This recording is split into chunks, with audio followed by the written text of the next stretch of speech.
again, to continue the teaching of Mahamudra. And there's also another way to interpret it. Shichagya Chimbo, Lam Chagya Chimbo, Devu Chagya Chimbo. Shichagya Chimbo means basically the foundation of the Mahamudra. Lam Chagya Chimbo.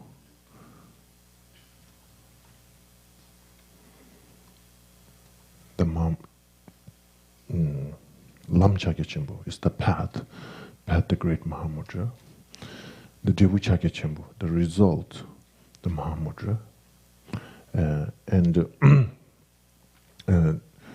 Then also there is a way to describe Gompa Chagya Chimbo, the Mahamudra, the great meditation. Tawa Chagya Chimbo, the great view, the Mahamudra. Am I saying the right way? The great view, the Mahamudra is the right way to say it? Or? Okay. Gompa Chagya Chimbo, Tawa Chagya Chimbo, Choba Chagya Chimbo. View, then the Choba Chagya Chimbo, the method. So this is way of communicating Mahamudra concept. That Shichagya Chimbo, from the Mahamudra point of view, we talk this, way it communicates. Shichagya Chimbo means basically all the phenomena, animated and inanimated, in their nature, ultimate nature, is one taste. Their aspects are the difference. So Shichagya Chimbo basically is refer for the two reality, the conventional reality and ultimate reality, and particularly it is more refer for the ultimate reality of all phenomena. So Shichagya Chimbo, okay, Shichagya Chimbo. Lam Chagya Chimbo means the path, the great Mahamudra, the path, and that's the way our realization process takes on the path in the journey. Basically, it's referred for the Mahayana path, Bodhisattvayana path, and also even can go more further into the tantric path. Okay, Shichagya Chimbo, Lam Chagya Chimbo. Now, Devu Chagya Chimbo, the result in Mahamudra, which is referred for the Dharmakaya and Sambhogakaya, enlightened result. Even a little bit more, looking more clearly, Dharmakaya and Sambhogakaya and the Nirmanakaya, these three, Kusum, three body, Dharmakaya, the realization, ultimate realization, and based on that ultimate realization, manifestation of that only bodhisattvas, Arya bodhisattvas, able to interact. That kind of manifestation is the Sambhogakaya, and the Nirmanakaya, which is all the sentient beings able to interact and receive teachings and obtaining liberation. That's the third Nirmanakaya, Tulku, emanation body. So that's the one way to look at it. Now, from the Mahamudra point of view, there is also not the resulting three kayas, but the basic three kayas. Basic three kayas means basically there is a basic Dharmakaya, basic Nirmanakaya, and a basic Sambhogakaya. That means in all of sentient beings, we have it is obscured, or how you say, obscured by the afflictions and conceptual, gross conceptual minds and afflictions, but within our own self, there is this, our nature of the mind is pure and luminous and free from fabrications, exaggerations, and graspings, and truly and independent, all that kind of things, free from that. That's considered as a basic Dharmakaya. And by realizing by our own self that nature of our mind, becomes the Sambhogakaya, basic Sambhogakaya, the enjoyment body. Basically, enjoyment in terms over here that, through our own meditation process, free from all those conceptual, I say, influence, and able to taste the ultimate nature of our mind, which becomes perfect joy and peace. So from that point of view, it is considered as a basic Sambhogakaya. Then, based on that, Sambhogakaya, then again, there is some level of interaction.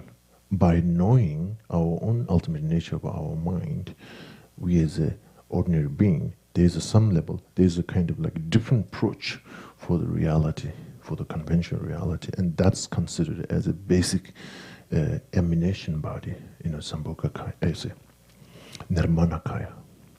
So, and also, when it's early time we were talking basic Mahamudra, Mahamudra of the path, Mahamudra of the result, Mahamudra of the result, and the basic Mahamudra.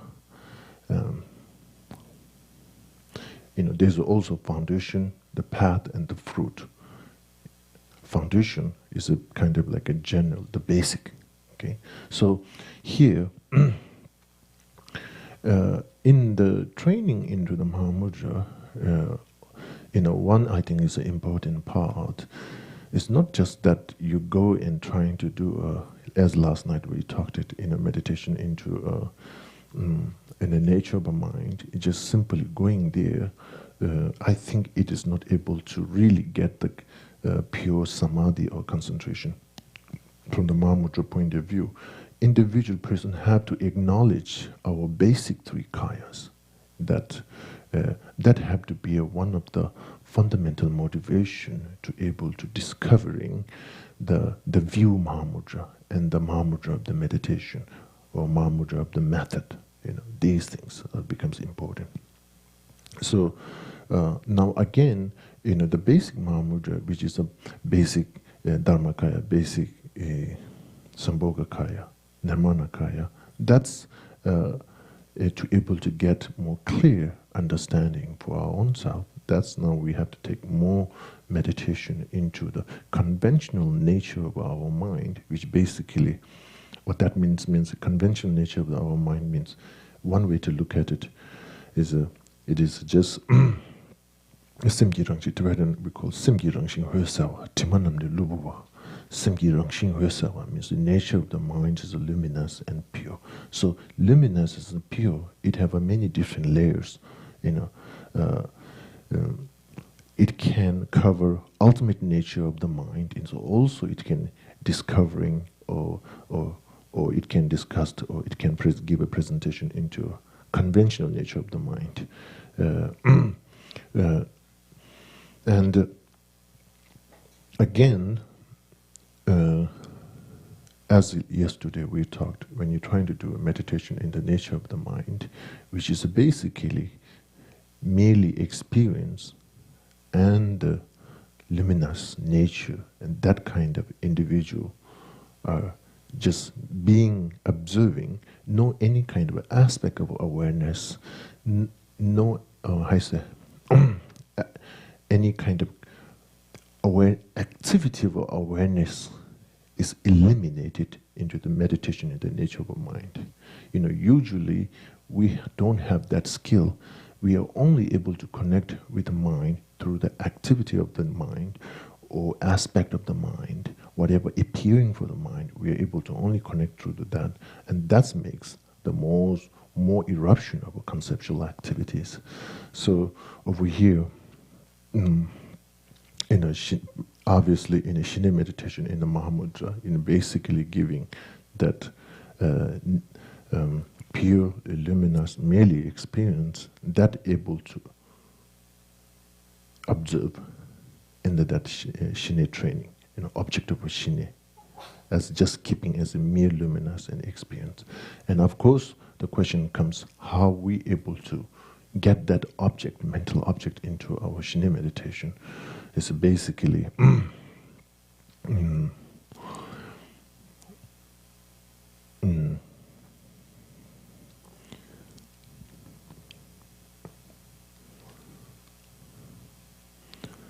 mind becoming our awareness. We have to build up the training to free from the activities of conceptuals or the memories of the past, and then free from the future hopes and dreams. And that's the door to getting discovering that luminous experience nature, the awareness, this consciousness. Okay. Shichaje Chenpo. Now the Tawa Chagya Chenpo. Now we'll talk a little bit in the Tawa Chagya Chenpo, the great view. The Mahamudra is basically, it is not another than what Nagarjuna taught. It is not another than in the Pangyana Paramita Sutra, in the second training of Vilama Dharma, whatever given presentation in emptiness is not another than that.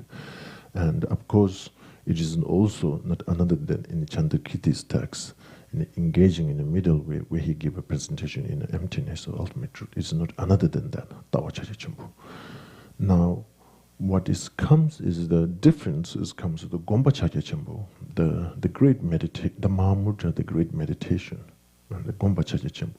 And there is it is a not inherent difference from the two traditions, in Giluk tradition and the Kagyu tradition, not inherent different, but individual disciples where they are, what is their level due to that circumstances.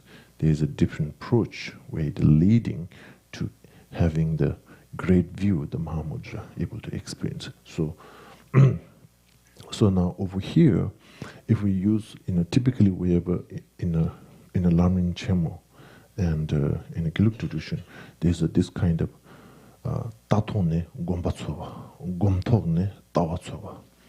Tatone gombatsowa means through the experience of the view, then trying to discovering or training or actualizing the meditation.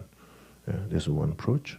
Gomtogne tawatsowa means through the training and experience of a meditation, that being the foundation, through that gomtogne tawatsowa, search or discovering the ultimate reality. There's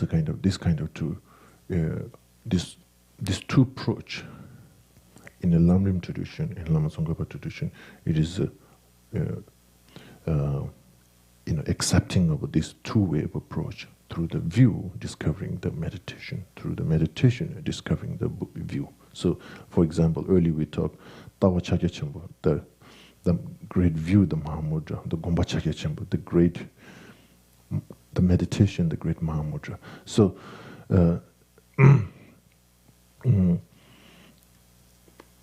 then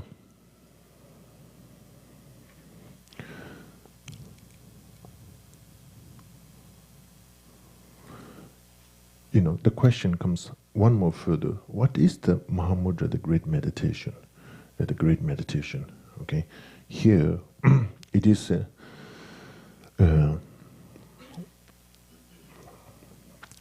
from the Lamrim approach, we can say, is the subject ultimate truth.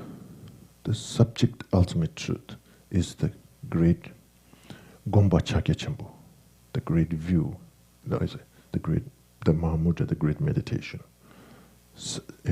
Subject ultimate truth. Now, from the general Mahamudra point of view, basically, the mind,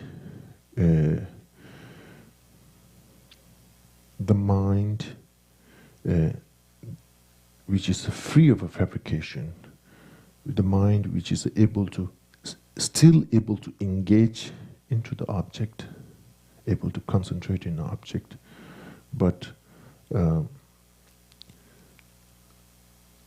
able to relax within the experience of the object. Usually our mind and awareness not able to relax into the object, experience the object. Somehow we have to kind of look whole direction and, exaggeration or all the rest of things. So, Gompa Chaja Chembo is it not necessarily, basically there's two things. Gompa Chaja Chembo, the great Mahamudra, the great meditation, have a Shine stage in the level of a Shine level, and it have also in a Laktung level. So within the Shine level, I think the first things it starts is just mind that able to experience the nature of the object without, some level of a imputation, some level of a, how you say, some level of a fabricating into the nature of that object. So again, again, we have to really be careful. Sometimes I feel Mahamudra meditation is no thinking, no thought process, no analyzing, and no this and that, and just kind of able to seize the conceptual activity, and not exactly like that. For example, in the stage of the meditation in the Mahamudra, they call like Zejiki Nenjo, means yoga of concentration, Zejiki Nenjo. Then there's a second level, it comes to Turdelki Nenjo, yoga of free elaboration. And particularly free of elaboration, and that becomes the Mahamudra, the great meditation, the Mahamudra, with the Haktung. And particularly into that level, there's no different than the meditation in the Madhyamika, in the middle path. There's no different than that. It's basically a yoga of a free of a, I say, elaboration. Is basically elaboration in terms of here. It's not so much free from conceptual activity, or it's not talking about that. It's basically free of a able to empty the subject negation and the object negation. So mind able to engage from that level is the great yoga, the yoga of a free of a. Then even it becomes into the to able to do that. It have to have a wisdom approach, an analytical approach, and a thought process able to have to happen. Now again, the main thing is over here.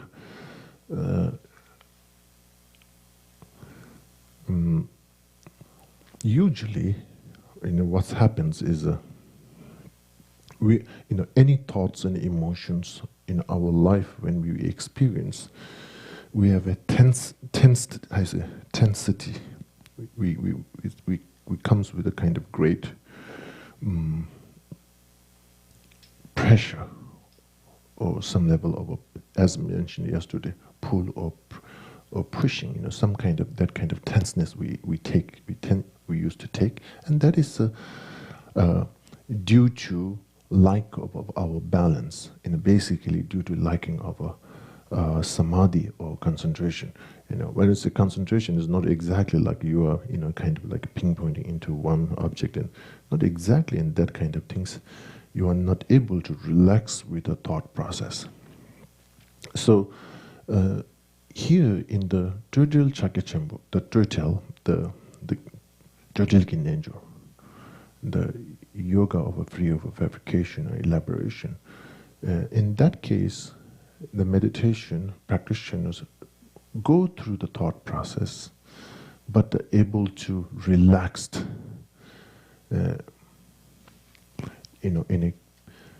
even in the meditation, is a kind of, the first one, Zejiki Nenjo, the yoga of a concentration. Even that time, it trains you that it's a really, in the Mahamudra, in the training, it's lots of able to relax our mind, still able to, in the Zijiki Nenjo, the first one, the yoga of concentration. At that time, basically, not too much with the object you are dealing, but basically able to relax while you have an experience of awareness. The subject mind is trying to training, able to relax. The first one, Zijiki Nenjo, the yoga of concentration. In the third Nenjo, yoga of free of fabrication or elaboration. In that stage, you are taking one more further step. You are interacting with the objects, whatever experienced by conscious awareness, but still you are training able to relaxed. I don't know if it will be the perfect translation or not, but I'll say mind able to relaxed, able to interact with the thoughts, able to interact with the emotions, but still able to relax. So basically, once we're unable to relax and once we're able to kind of grasping on it, then it becomes a elaboration, then you becomes exaggeration.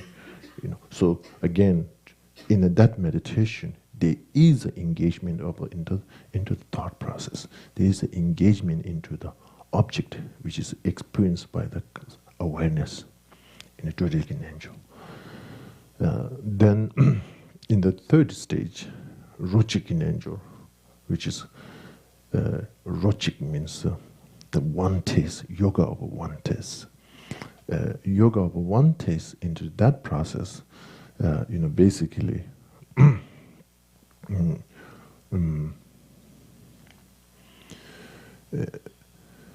the meditation, the practitioner,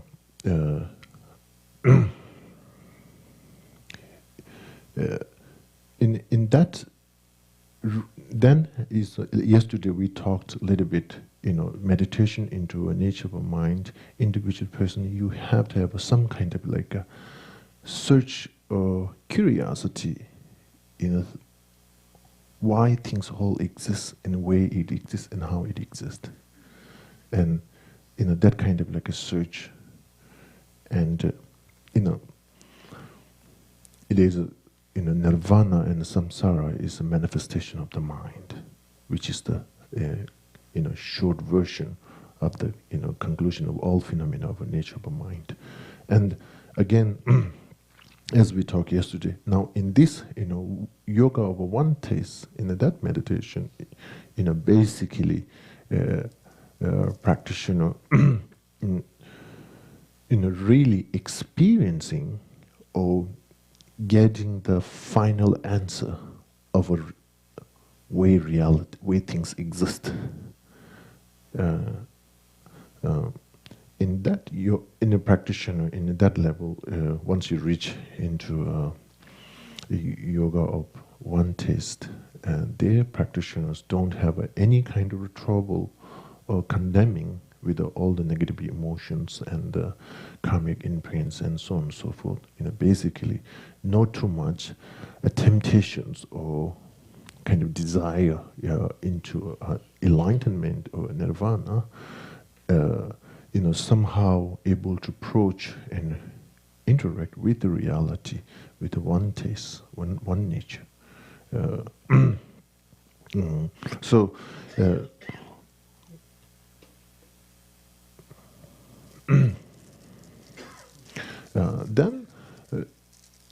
then one more further stage is called like yoga without meditation.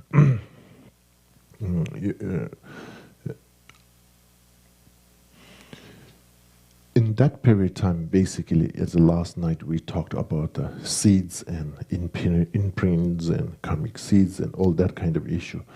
So here the meditator somehow moving more further, either in the yoga of one taste at that level, there's no condemning one thing and desiring for something, or that kind of nothing doesn't exist, but still need to look at it into reality for example, karmic imprint and karmic seeds.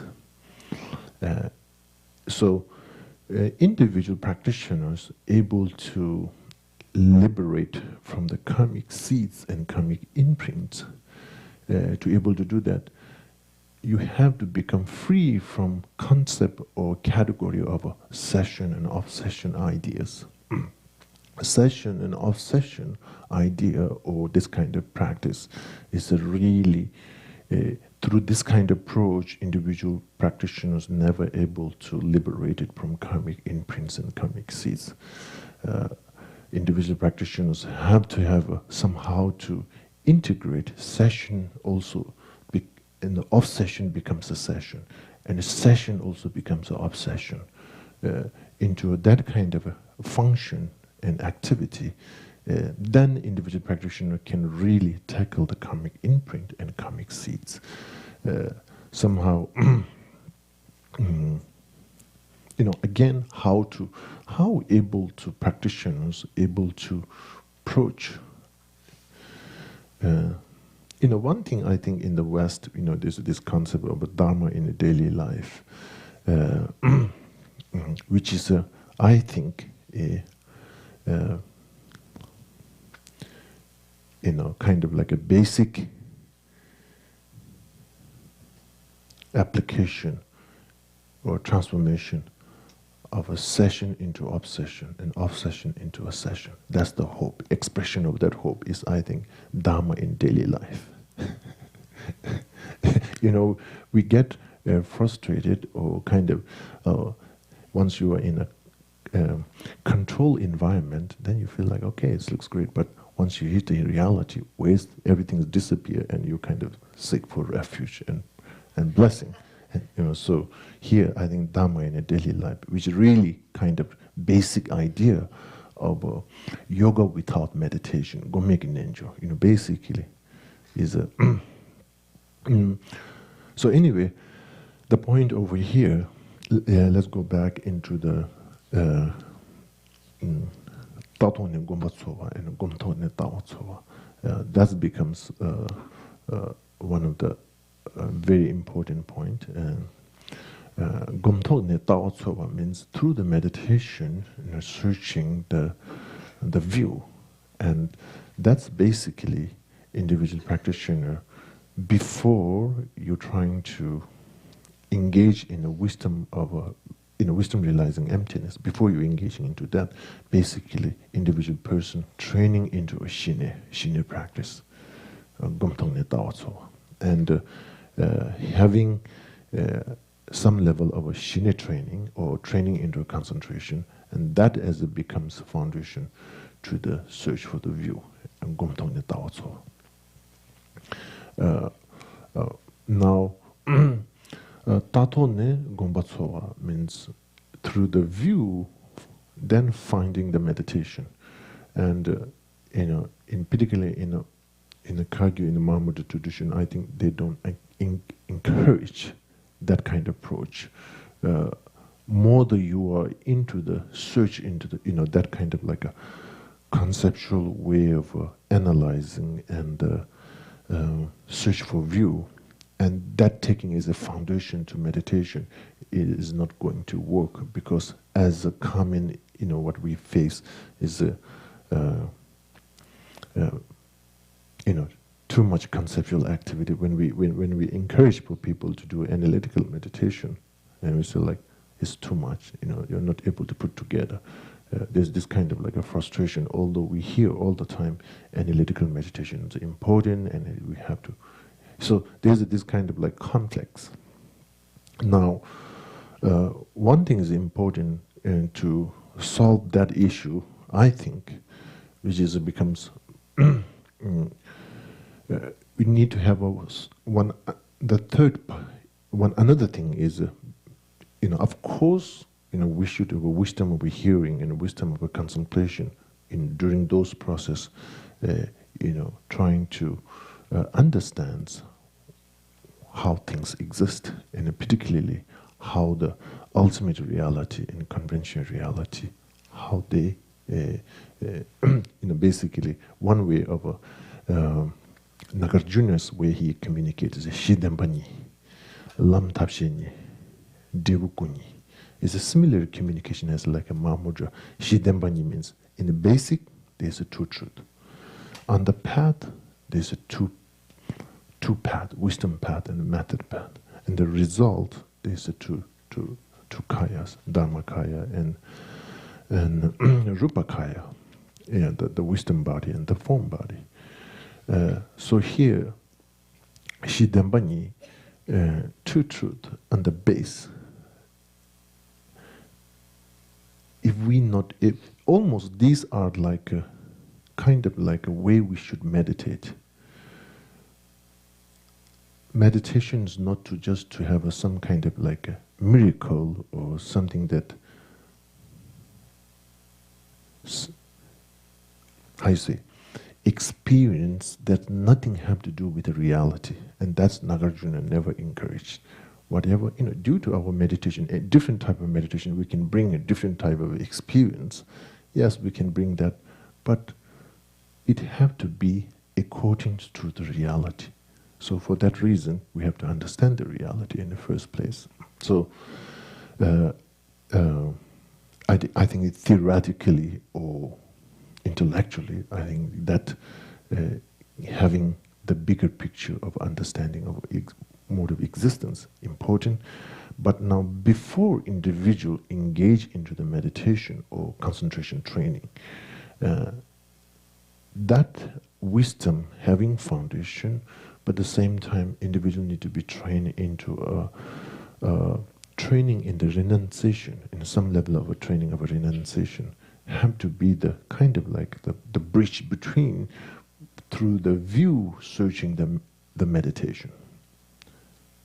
Certain level of training into a renunciation. And that renunciation is not necessary to be like a wish to obtain a liberation and so on and so forth.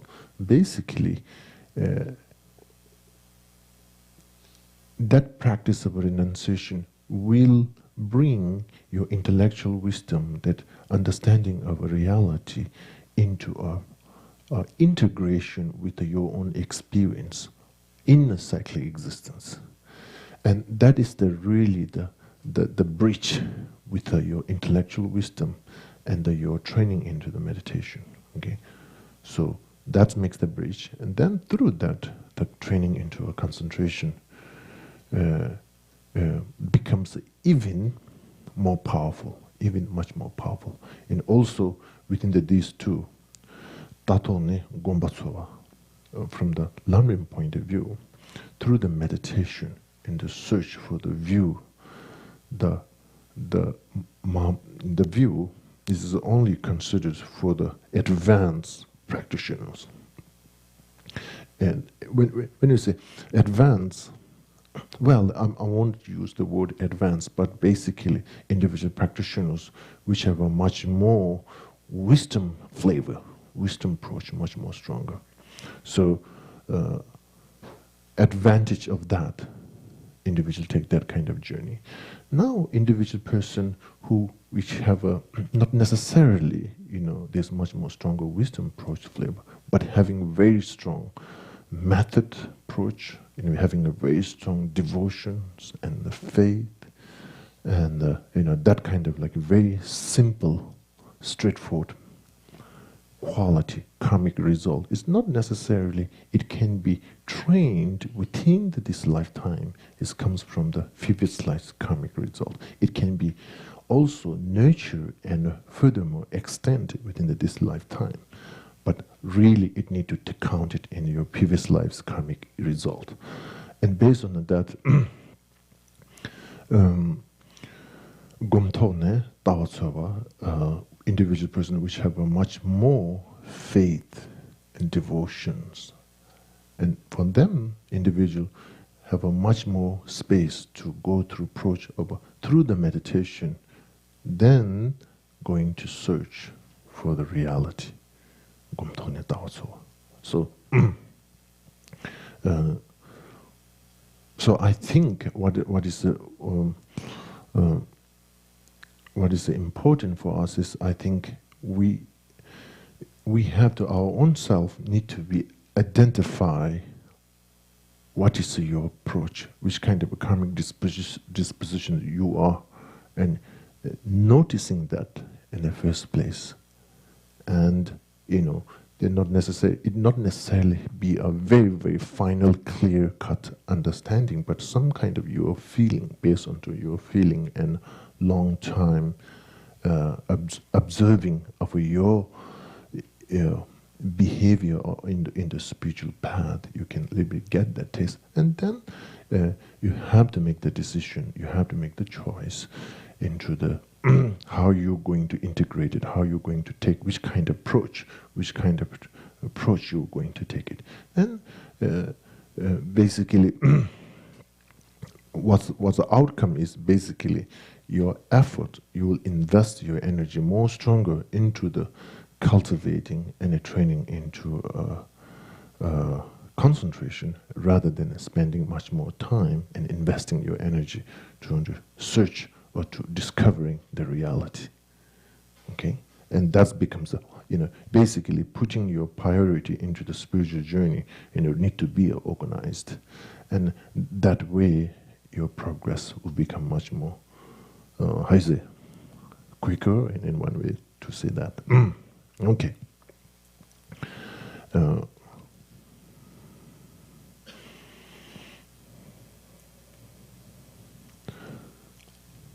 Okay.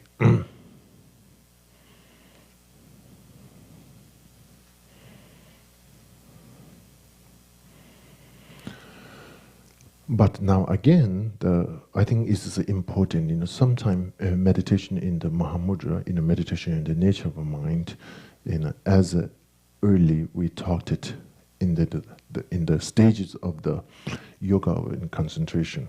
Yoga and concentration, in that state, basically, you are trying to train your subject mind, the mind itself, non-engaging or non-pulled by conceptual activities. That's the training. Now, the question comes: if within the one meditation session, can we go sit down and straightforward that kind of training will going to help, or which kind of format will going to be? Now, again, it have to have a jorwa preparatory practice. It have its own actual, and it have its own conclusion related with the yoga, with the concentration in the first level. Now here, the preparatory practice you have to have some level of a guru yoga training, some level of basically guru yoga training is in the first level is basically let going your own ego. Once you comes with a very strong full gear ego, and I want to do this and I want to do that, once it comes with that kind of narrow view, you are not able to let go the aggression of your conceptual activity. It will just byproduct be the power of that ego. It just brings this, and in actual meditation you are not able to succeed. That whole kind of like a stuck. So here, in some level of a guru yoga practice, which really becomes a fundamental foundation to let go your own ego, that becomes important. Then, your own meditation to transform, because the time you spend into such a training, yoga of your mind, training into that level of yoga and mind, you're basically some level of if you look into the nature, more in the neutral state of your mind, you are training to mind to able to be into a neutral state. Basically, it is nothing kind of engaging into a non-virtue, or nothing really engaging into a virtue. When you're first trying to training into just the meditation, the nature of the mind, first level. But because it doesn't become a virtue, because there's no, from the motivation, if the motivation is by nature, it doesn't become a virtue, that meditation. But things are a relative existence. Through the conditions, we can transform that meditation in the nature of our mind. into virtue. So first we have to take care, free from ego. Then second one is very important, to transform that meditation into the virtue activity. It doesn't become a virtue activity by nature. It needs to be transformed into the virtue activity through the condition, basically by the motivation. So, some level of meditation into the loving kindness, bodhicitta or compassion, it have to be there. And these two becomes kind of like a preparatory practice, but at the same time, as I mentioned yesterday, basically in a Guru Yoga practice, is you are kind of like freeing yourself, taking refuge towards to your ego rather than taking for a holy being. And that refuge practice, again, while you're doing that, there's also a process we talked last night, that you have this kind of like a full let going your own ego, but at the same time having full devotion and connected feeling with that divine being. Then looking into that feeling, nature of that feeling. I think that process is very good when you're trying to do a meditation in the nature of a mind. Then again, with the compassion or loving kindness meditation, you're going into preparatory practice, you're doing it, and then looking into the nature of that experience. That becomes very important. So these two becomes, within these two preparatory practice, of course, individual person go through process of conceptual activities, thought activity.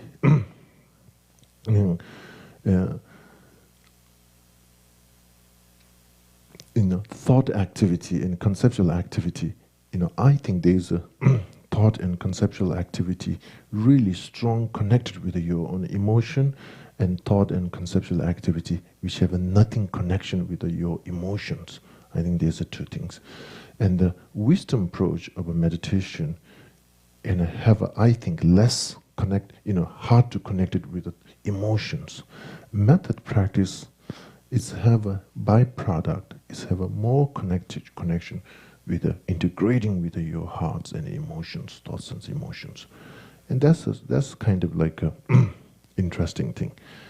That's again is my feeling, but maybe it may not be. It may be totally wrong, maybe totally another way. So, is an individual. So then, after this kind of preparatory practice, integrating thoughts and emotions together, and that becomes a preparatory practice. And the actual meditation is basically, almost your mind states in a meditation and nature of mind, basically in a neutral states.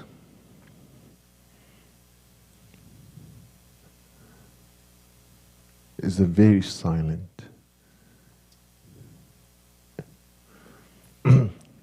And individual person, once within your meditation, such a inner silence and the taste of that meditation, the nature of a mind, I think that becomes a very powerful blessing for our continuity of a spiritual journey. So,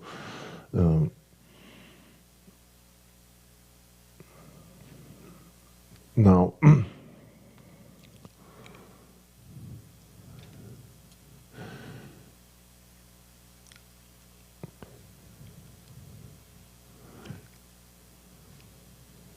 due to our own karma, our mental behavior is how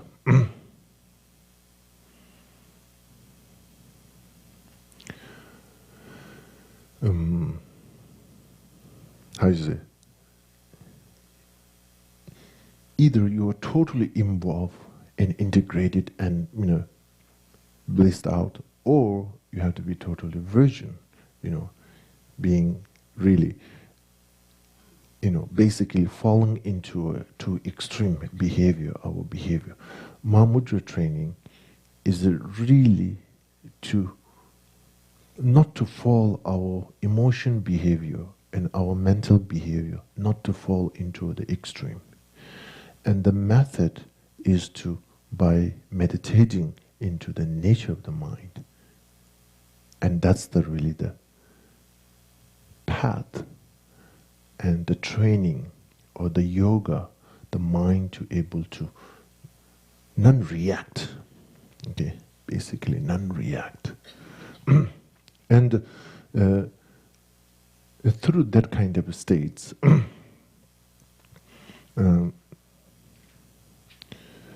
maturity of our awareness is there, but at the same time, clearness and stillness able to be there.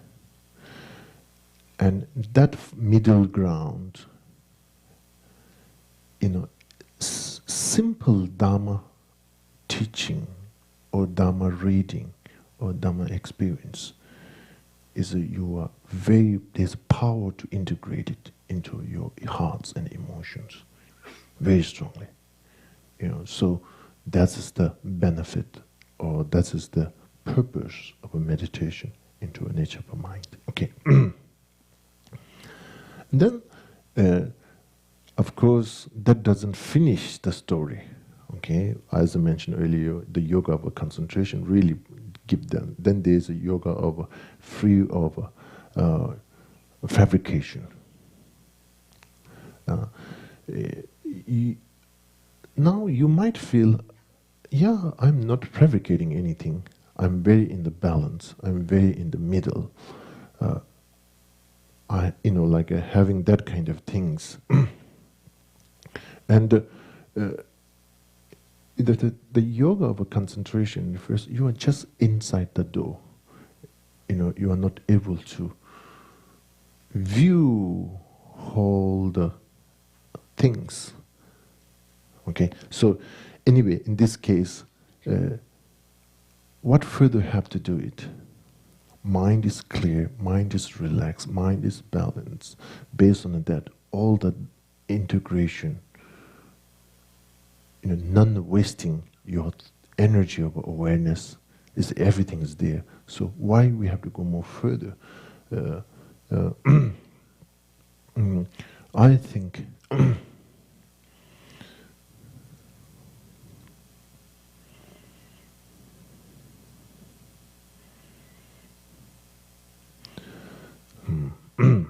it's okay. That's fine. That's good. Okay. Okay. So anyway, these kind of like a general explanations is kind of like a covers most of in the root text. In the early part of the meditation, early part of the text. I'm not able to follow the whole text. Okay, so now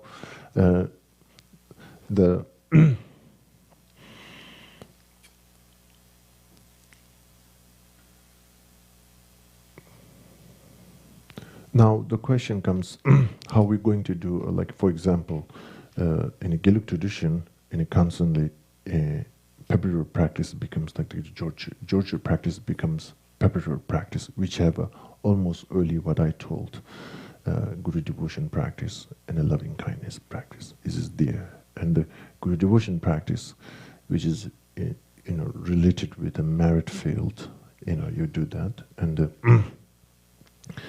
again.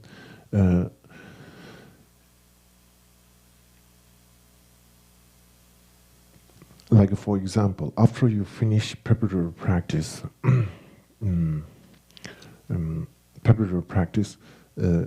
then Guru, invoking into your crown, and dissolving into your heart, and during that process, it advises to no process or wisdom process, trying to look into reality of how things exist. No, nothing. There is advice of just being seizing on consensual activities or emotions and thoughts activity. Even,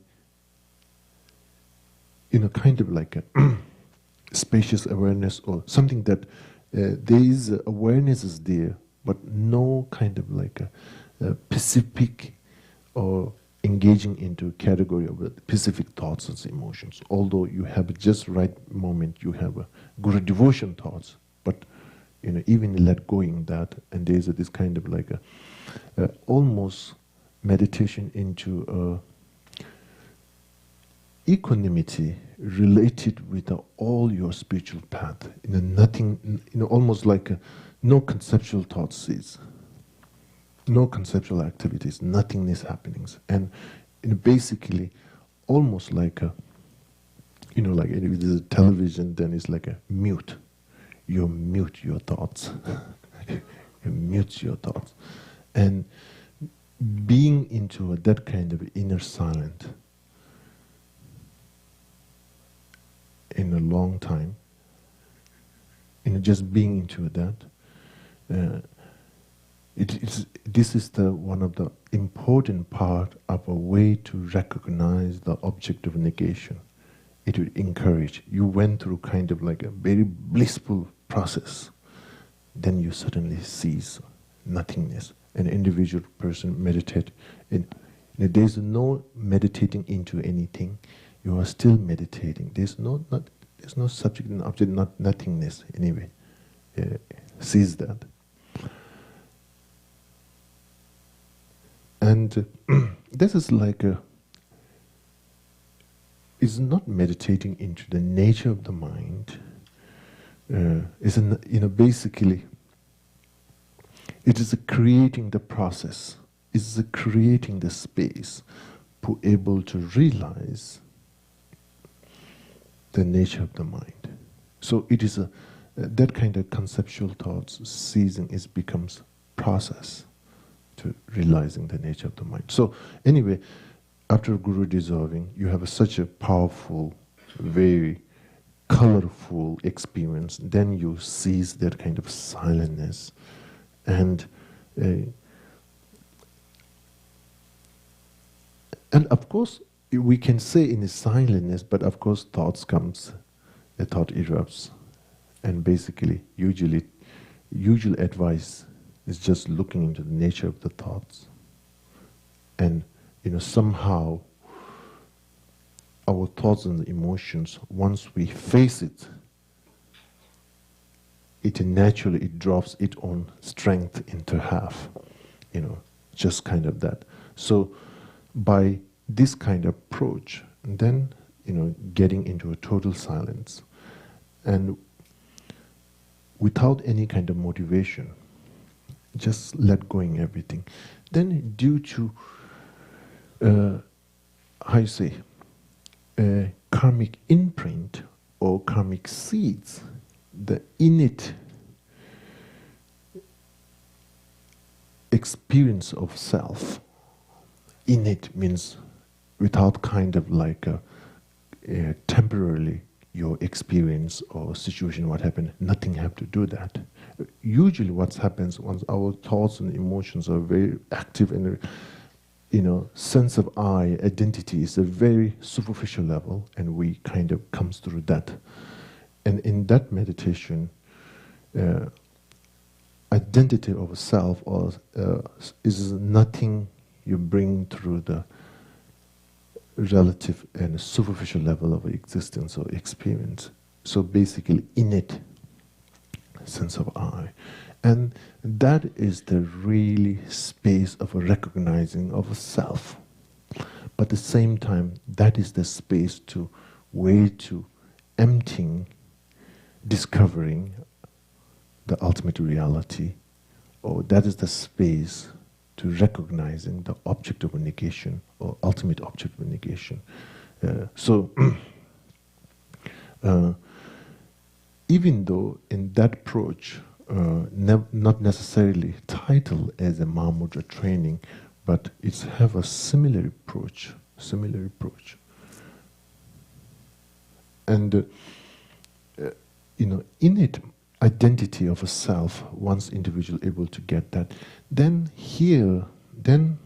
all the logic, reasons about dependent originations and all the Nagarjuna's, logic that discussed in engaging in the Madhyamika text need to be applied. It gives you, until that,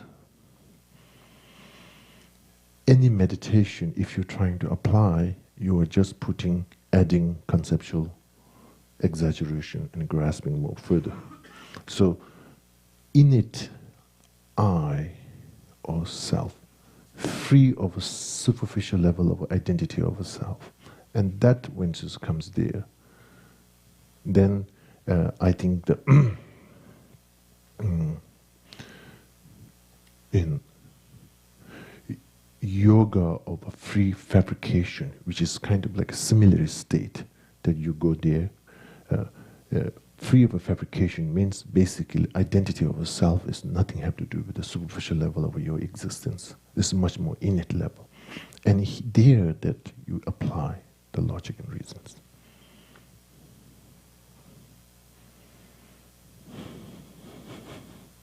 Okay, I'll stop here. We'll take a break. Short break.